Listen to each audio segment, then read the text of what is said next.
जी काही मुद्दे आहेत महत्वाचे, पण ते डावलून ठराविक मुद्द्यांवरती चर्चा होते. नवनाथजी काय म्हणाल? आता कोस्टल रोडचा मुद्दा यांनी मांडला. कोस्टल रोड केंद्र सरकारकडनं देवाभाऊंनी मंजूर करून आणलं आणि देवाभाऊंनी ते पूर्ण केलं. उद्धवजी ठाकरे यांचं कवडीचंही श्रेय त्याच्यामध्ये नाही. आता ऐका, संकल्पना 70 वर्षापूर्वीची होती कोस्टल रोडची. 70 वर्षापूर्वी कोस्टल रोडची संकल्पना होती, तसा पद्धतीचा रोड केला पाहिजे, पण ते इम्प्लिमेंटेशन ते अंमलबजावणी करण्याचं काम देवाभाऊंनी केलं. आता ऐकून घ्या, आता हरुणजी ऐकून घ्यायचं सौजन्य दाखवा. ऐका, तुमचं ऐका, तुम्ही बोलत असताना आम्ही मध्ये बोललो नाही. तुम्ही आता ऐकून घेण्याचं सौजन्य दाखवा. कोस्टल रोड देवाभाऊंमुळे आला, मेट्रो देवाभाऊमुळे आले. उद्धवजी ठाकरे यांनी अख्ख्या दसरा मेळाव्यामध्ये एक विकासाचा मुद्दा मांडले नाही. हे लाडक्या बहिणीला काय म्हणतात? पगारदार म्हणतायत. भाजपचे पगारदार नौकर आहेत अशा पद्धतीचं म्हणून लाडक्या बहिणीला हिणवण्याचं काम उद्धवजी ठाकरे करतायत आणि लाडक्या बहिणींचा अपमान तुम्ही करतायत. अहो, ज्या पद्धतीनं लाडक्या बहिणींना पगारदार मतदार म्हणून अपमान करण्याचं काम उद्धवजी ठाकरे यांच्याकडनं केलं जात आहे. येणाऱ्या महापालिका निवडणुकीत याच लाडक्या बहिणी तुम्हाला धडा शिकवतील आणि मग तुम्ही ईव्हीएमच्या नावाने, वोट चोरीच्या नावाने बोंबा मारत बसाल. आणि अशा पद्धतीनं राहिला प्रश्न दुष्काळाचा, तर दुष्काळामध्ये देखील दिवाळीपर्यंत प्रत्येक शेतकऱ्यांना मदत दिली जाणार आहे, हे देवाभाऊंनी सांगितलेलं आहे. आणि आम्ही जे बोलतो ते करून दाखवतो. आम्ही घरामध्ये बसून कारभार करत नाही. 2.5 वर्ष मुख्यमंत्री असताना जे 2.5 दिवस मंत्रालयामध्ये गेले होते हे मी सांगितलं नाही. स्वतः माननीय शरद पवार साहेब यांनी सांगितलं होतं की 2.5 वर्षामध्ये 2.5 दिवस हे उद्धवजी ठाकरे मंत्रालयामध्ये गेले. त्यांनी विकासाच्या मुद्द्यावर काय गप्पा माराव्यात? ज्यांना मराठवाड्यामध्ये हे गेल्यानंतर माझ्या हातामध्ये देण्यासारखं काही नाही, माझ्या हातामध्ये देण्यासारखं काही नाही असं म्हणून साधा बिस्किटचा पुडा देखील उद्धवजी ठाकरे यांनी आमच्या मराठवाड्यातील दुष्काळग्रस्त शेतकऱ्यांना दिला नाही. त्यांना दुष्काळाबद्दल बोलण्याचा अधिकार नाही. दुष्काळाचा प्रश्न असेल, विकासाचा प्रश्न असेल, या सगळ्या प्रश्नावर भारतीय जनता पार्टी अतिशय कटिबद्ध आहे आणि प्रामाणिकपणे प्रश्न सोडवण्यासाठीच देवाभाऊ काम करतात.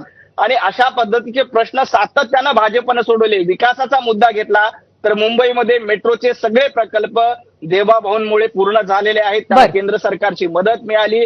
आता बघतोय की आपण मुंबईमध्ये मोदीजींच्या हस्ते 8 तारखेला सर्व महत्वाची जी मेट्रो आहे त्याचं उद्घाटन होणार आहे. नवी मुंबईमध्ये एअरपोर्ट होणार आहे. अशा पद्धतीचे मुंबईकरांसाठी जे काही इन्फ्रास्ट्रक्चर डेव्हलप करायचं ते अतिशय चांगल्या पद्धतीने आम्ही केलंय. 2.5 वर्ष जे घरामध्ये बसून होते, 2.5 वर्ष कोविडच्या काळामध्ये यांनी लोकांच्या टाळूवरचं लोणी खाल्लं. कोविडच्या काळामध्ये नवराजी, मला असं वाटतं आपण या मुद्द्यांवरती आता थांबूया आणि हरुण खान यांच्याकडे मी जाणार आहे. पण त्याचबरोबर मला एक महत्वाचा मुद्दा जो आजचा आहे त्याच्यावरती त्यांना आणायचा आहे की या सगळ्या आता समीकरणांच्या खेळामध्ये कुठेतरी उद्धव ठाकरे हे 2 डगरींवरती पाय ठेवतायत का? महाविकास आघाडी आणि राज ठाकरे अशा 2 डगरींचा कुठेतरी आता सांभाळ केला जातोय का? याचंही अरुणजी तुम्ही उत्तर द्या.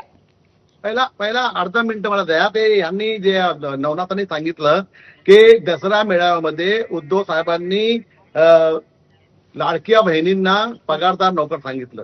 हे जे आहेत ना नवनाथ साहेब, तुम्ही तिथे आले नव्हते, तुम्ही पूर्ण भाषण ऐकलं नाहीये. उद्धव साहेबांनी काय सांगितलं, लाडक्या बहिणीला पगारदार म्हणण्याचं काम, पगारदार मतदार म्हणण्याचं काम. नवनाथजी, आपण त्यांचं बोलणं ऐकून घेऊया, आपल्याकडे वेळ खूप कमी आहे. नवनाथजी, तुम्ही पण बोलायचं नाही मध्ये, तुम्हाला मी वेळ दिली, आता मी पण बोलणार. बरोबर, हरुणजी आपण बोला. तुम्ही जे आहात ना, तुम्ही व्यवस्थित उद्धवजींचा भाषण ऐकतच नाहीये. तुम्हाला पूर्ण पाऊण तास पावसात उभे राहून उद्धवजीने भाषण केलेलं आहे. आणि शिवसैनिक या पावसामध्ये चिखलामध्ये छत्रपती शिवाजी महाराज त्या मैदानामध्ये बसलेले होते आणि एकही शिवसैनिक कुठून गेला नाहीये. हा तुम्हाला एक उदाहरण आहे. दुसरं असं आहे की हे पहा, मनसे शिवसेना युती होणार की नाही होणार हा जो मुद्दा आहे हा आमच्या नेत्यांचा आहे. शिवसेना पक्षप्रमुख सन्माननीय उद्धवजी ठाकरे आणि आमचे जे सन्माननीय नेते आहेत शिवसेनेचे त्यांचा आहे. आणि बहुतेक जे काही निर्णय होईल बरोबर समोर येणार. हरुण खानजी, आपल्याकडे खूपच कमी वेळ आहे. आपण सगळे जरी हे म्हणत असला तरी पण दसरा मेळाव्यामध्ये सुद्धा कुठेतरी युतीची घोषणा होते का अशी उत्सुकता आणि अपेक्षाही होती. परंतु आता आपल्याकडे वेळ नाहीये, आपल्याला थांबावं लागणार आहे. पण या महत्वाच्या मुद्द्यांवरती तुम्ही सगळ्यांनी चर्चा केलीत. शायनाजी, खरंच वेळ कमी, आपण पुन्हा एकदा चर्चा करण्यासाठी भेटूच. आज मात्र बरं बोला. मेळाव्याचं एकच वाक्य बोलायचंय. एक शक्ती प्रदर्शन नव्हते आमच्यासाठी, एक सामाजिक क्षेत्रामध्ये त्यामुळे जे लोकांना आणि जे राजनैतिक दलला करायचं आहे हे जितकी आमचे किसान आहे आणि फ्लड विक्टिमसाठी बर. ते आमचे संदेश होते आणि नक्कीच. त्यांचे संदेश फक्त राजकीय होते. नक्कीच नक्कीच नक्कीच तुम्हा दोघांचाही मुद्दा कळलेला आहे. धन्यवाद आज इथे येण्याबद्दल. आज चर्चा आपण इथेच थांबवतोय. धन्यवाद.